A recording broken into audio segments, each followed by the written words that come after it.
Australia, and welcome to another week of Flashes. On today's show, we'll be bringing you an interview with SUPERCHARGE, which we got at the reception the other night. Dr. Emanuel Cheraskin is a dentist, a nutritionist and an MD, and Mike will be talking to him.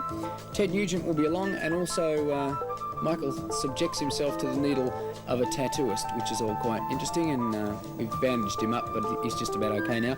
But we'd like to start off the show with the title track of the most recent RITCHIE family album. This is called Life is Music, the RITCHIE family.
Our guest at the moment, Dr. Emanuel Cheraskin. Welcome along, Doctor. You're here for the National Nutritional Foods Association, doing a tour for them. And while you're here, the doctor is a physician, a dentist, and a nutritionalist. So that's quite an expansive knowledge, we hope, eh? What are the main problems with teenagers eating?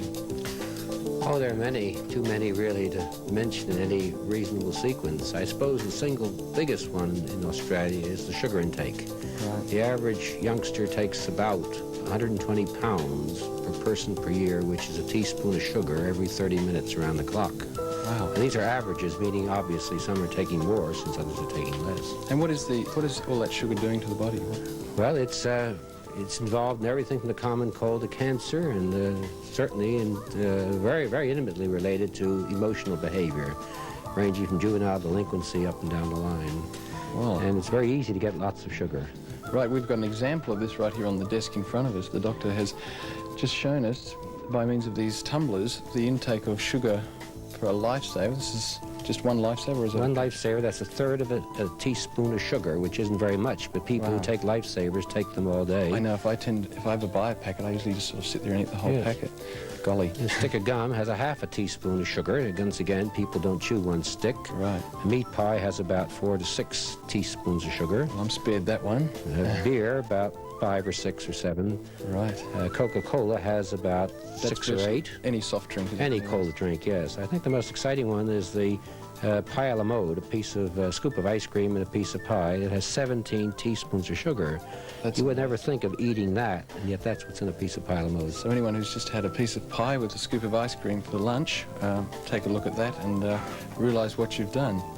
What are the other big problems? We're talking about alcohol. That's a slight problem, or getting a bigger problem with teenagers. Well, everybody says that alcoholics eat badly. I don't think there's any argument about that. We'd like to think it might just be the other way around, that alcoholics are malnourished because they eat badly. For example, you could take a group of rats, put them into a cage, supply them with a pail of whiskey and a pail of water. Well, the rat can drink either at will. If you give the rat a donut and coffee, or a finger bun and coffee for breakfast, and a ham sandwich and a Coke for lunch, which Australian teenagers eat in abundance, the rat will only drink booze. The rat won't touch the water. And given that diet for enough days, one can produce a group of alcoholic rats.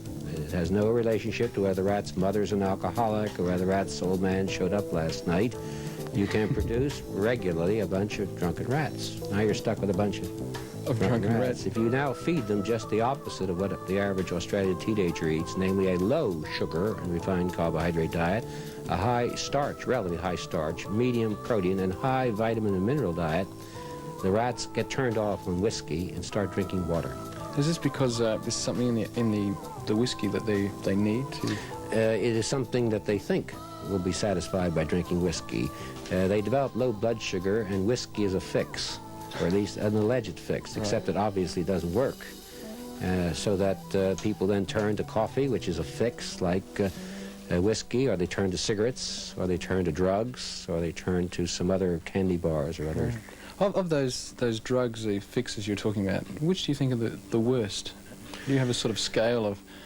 Oh, it's hard to say. It depends on the culture. In some cultures, it's coffee. In others, it's tea. In some cases, it's cola drinks. In some cases, in the United States, it's becoming more fashionable.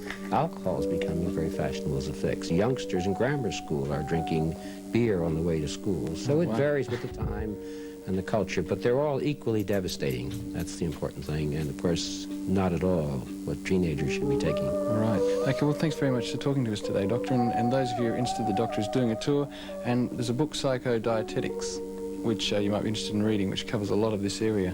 And I think we should all be a little more concerned about what we're eating and how we're looking after our bodies. Thanks very much for joining us, Doctor. Thank you for letting me in.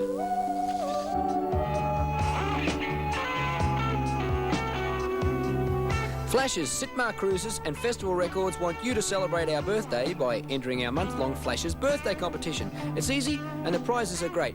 First prize is a 2-week Sitmar cruise on the Pacific for 2 on Sitmar's Fair Star, which is really nice. 14 days with your own 2-berth cabin facilities, a luxury vessel with a young crowd, great food, great entertainment and a skilled staff to look after you. The ports? Maybe Villa, Umea, Lautoka, Suva, even Auckland. Second prize, Festival Records are offering 12 packs of a dozen leading albums, a pack for each of 12 winners around Australia. Now here's all you have to do. Name each of the 6 festival artists and the tracks they're performing, list them in their screened order on the back of an envelope, along with your name and address and phone number, if you have one, and only correct entries will be accepted.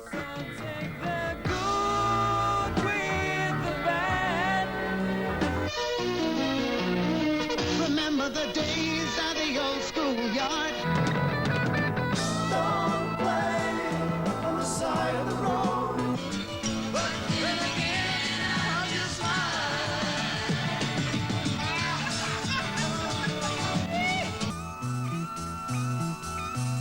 Watch Flashes regularly and we'll repeat the competition often. Closing date for all entries is August the 31st and the contest will be drawn on a Friday shortly after. Post your entries to Flashes Cruise Contest, ABC TV, Box 487, GPO Sydney, 2001. And remember, all entries go into the Flashes barrel after the contest.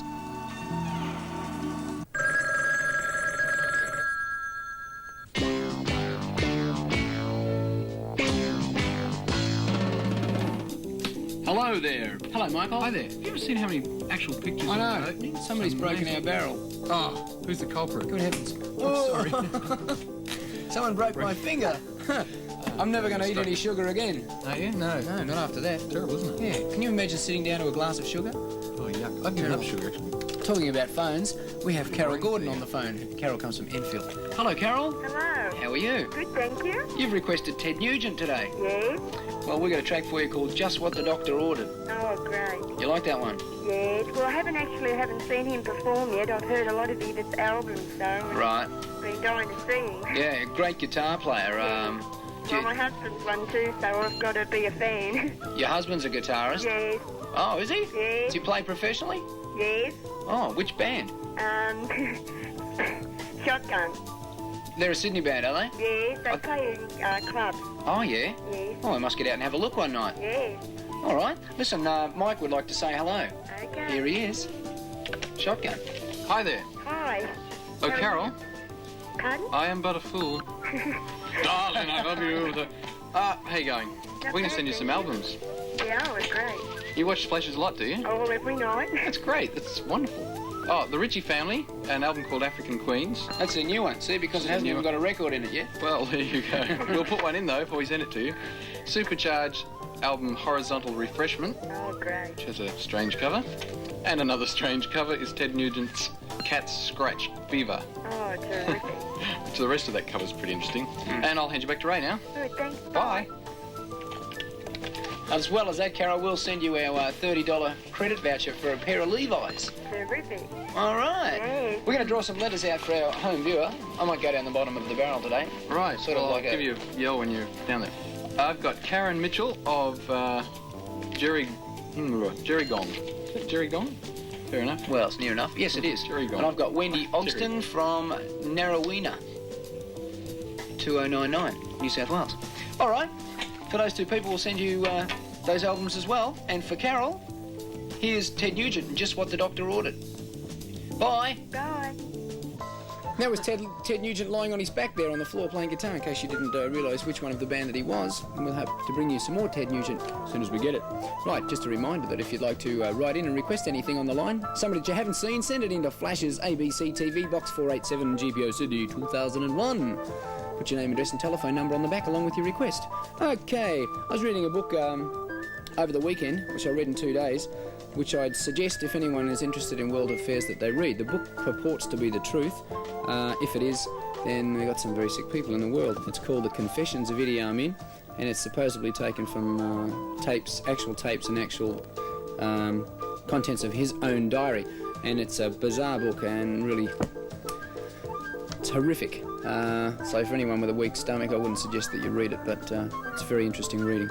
While we're on the story of things that aren't too popular, especially with me because I'm a large coward, tattooing used to be rather a big craze in about the mid-50s, or especially after the war and into the 50s.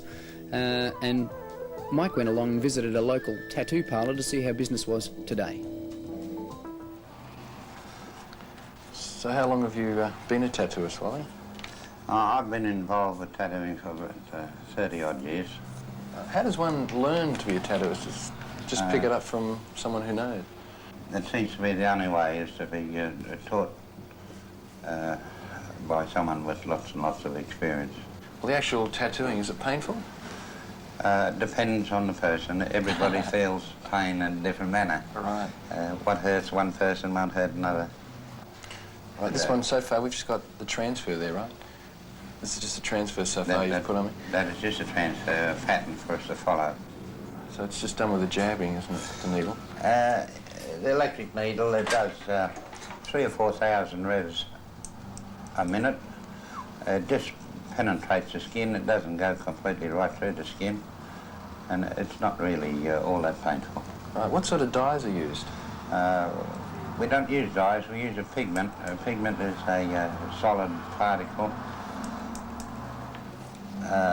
All kinds, mainly organic pigments. The tattoo you're putting on my arm there, Wally, how long will that take to complete? It'll take about 25, 30 minutes to completely finish the job. So if someone has a tattoo, how permanent are they? If they decide in a few years' time that they've made a mistake, can they have them removed? Right, it is quite possible to have them removed, but irrespective of who does it or how you arrive at it, it leaves a scar which would be bigger in the area than the tattoo itself. Right. Are there many girls getting tattoos? Oh, quite a few, yes. There's always a steady number of girls that get tattoos. What's the most popular spot that's tattooed? Most popular spot is somewhere around the muscle area of the arm for the first tattoo, and then they branch out from there and get them in different places.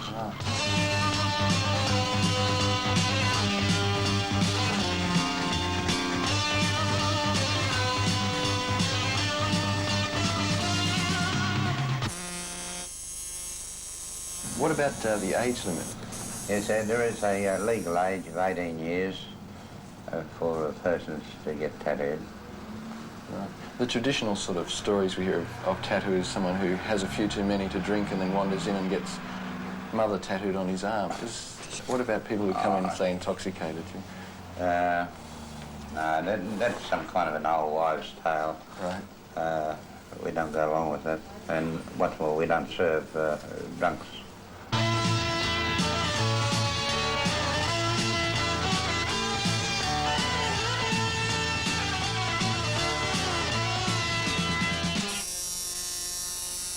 What are some of the more unusual tattoos you've done, Rob? We don't consider tattoos as being unusual. We work on any part of the body and we do just as good a job as we can possibly do, irrespective of how unusual your life might determine.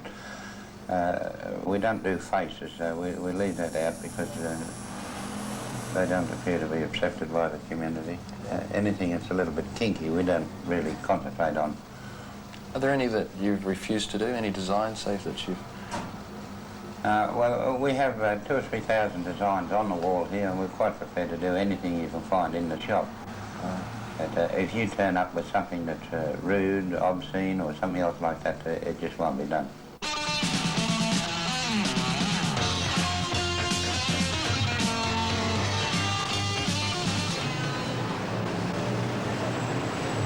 Well, there it is, and it's very nice and all that, but what if I want to get rid of it now? How do I do that? And I'll rip your bloody arms off. Uh-oh. Excuse me, sir.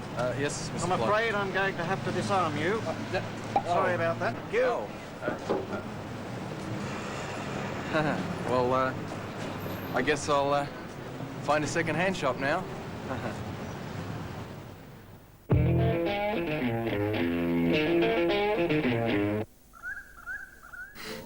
Firstly, I'd like to apologise for that terrible joke. Oh, good evening. How do you do, sir? It's nice to meet you. This is, in fact, the actual arm, you see. We just thought I'd point this out, that I really don't have a tattoo, as you can see. I have a bald spot on my arm now, though, because I got shaved, but I didn't have a tattoo, because I wouldn't like a tattoo. So it's because they hurt. And also, I really wouldn't want something there that was there for a long time, because you never know, I might become a monk or a hippie or a rock and roll singer or a human being. And there we go. So there's an arm which looks armless, and all those. So there's the tattoo there. Probably can't see it. It's a white arm, and I'm a lot more tan than that, and a lot skinnier. There you go. This book, I was going to point out this book that we spoke to Dr. Emanuel Cheraskin earlier. This is the book Psychodietetics, and one of the guys in the crew here, illustrious floor manager, actually said he read this book over the weekend and immediately changed his life in that he's given up sugar and coffee and things. Isn't that wonderful? So it's definitely worth checking. He's becoming a monk, yes, and a hippie, and a rock and roll star, and a human being. I remembered them all. That was very good. Actually, yes, so it's worth checking out. It's not one of those sort of diet things where it says, you know, don't eat this and that and all that. It's just some simple, logical approach to your diet. So there you go. And that's the one. What's the other? This other book that Ray just lent me, which I'm going to read, this Confessions of Idi Amin, the thing to bear in mind is that a lot of people lived through Adolf Hitler and those atrocities, and things like that are still happening in the world, and we should at least be concerned about them. Right, well, there you go. Dr. Cheraskin, by the way, will be on at the Opera House in Sydney on Wednesday and other places in the country So there you go. Not on Wednesday, only at the Opera House on Wednesday. He doesn't move that fast, he's not that fit. Right, Supercharge are currently touring with Mother Goose. Mother Goose are fantastic. And Ray went out to interview Supercharge. And here they are, whatever I said.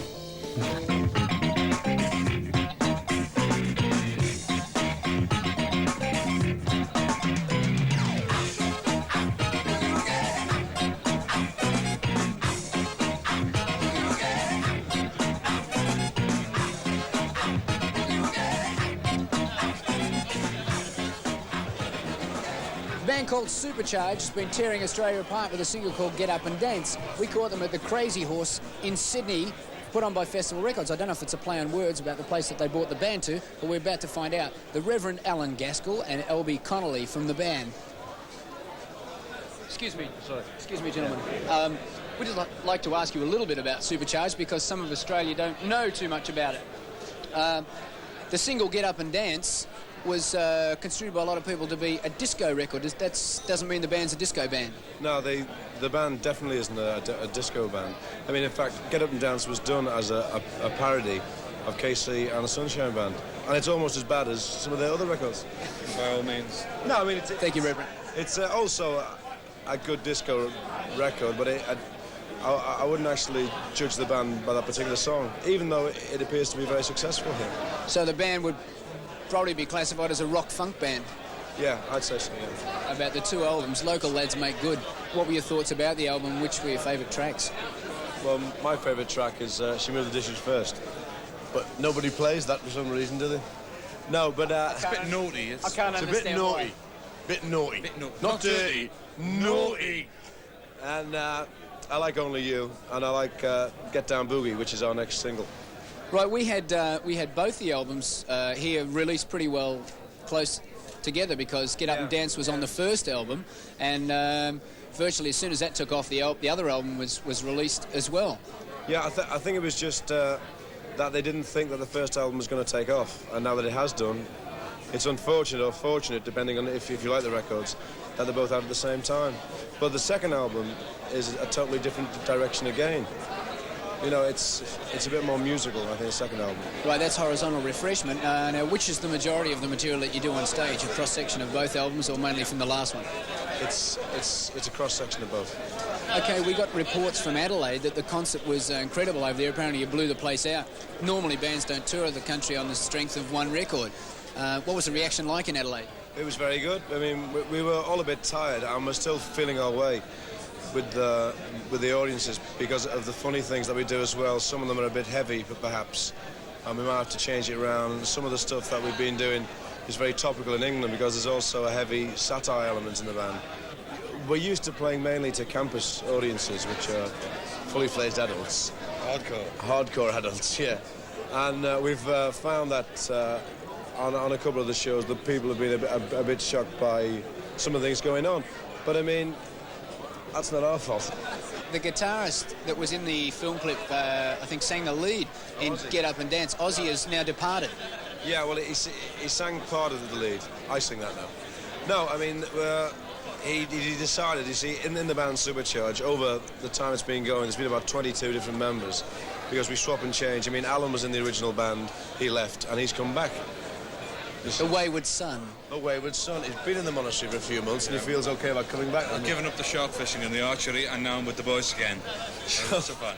And like Ozzy has decided, he said a few months ago that he wanted to get back into heavy rock. So he'll do that till it fails, then he'll come back here. We try to entertain it as well, and as do the support act who we got on, Mother Goose, who are excellent. Yeah. They're a really good band. Good band, good plug, lads. Oh, yes, and they're really funny guys, very nice people too. And with Mother Goose and Supercharge in concert, what a package. If you get a chance to see it, don't miss it. Michael, what are you doing? I was playing Picking your nose. Yes, He asked someone, are limitless. asked someone to lend him a hand, and so they... Have a hand. Good heavy, isn't it? Listen, I'll just point down... Blood in the end, be careful. Yes, He thinks I'm joking. There's really blood in the end. Actually, that's my arm. See the muscles? Oh, yeah, see the cut on the side. We'll just nurse this. We need an extra hand here sometimes. On the show tomorrow, we'll have Taste and Ken Stevens talking about some more movies. We will. Ross Ryan's in tomorrow. Oh, anything to get him out of the country? you're not nice to Ross sometimes. Gallagher and Lyle will be on tomorrow, and the Kershaw Flyers will all be on tomorrow as well. So what about that? That sounds like a fun-packed show. Newsflash. I believe Jeremy Paul has left Air Supply. Yeah, that's a bit sad. And is on his way back to Australia. Actually, that came out some time ago, but it was only just confirmed, so we didn't want to say anything and start any rumours, which is pretty sad. Yeah. But apparently musical differences. So there it goes. So they're not quite sure whether they're going to continue as a duo with Russell and Graham or get somebody else. Interesting. Well, Interesting. why don't we go? Maybe I should practice. Take our arm and head off, and we'll take you out with Supercharge and get up and dance. We'll see you same time tomorrow. Get up and dance. Bye-bye. Get up and dance.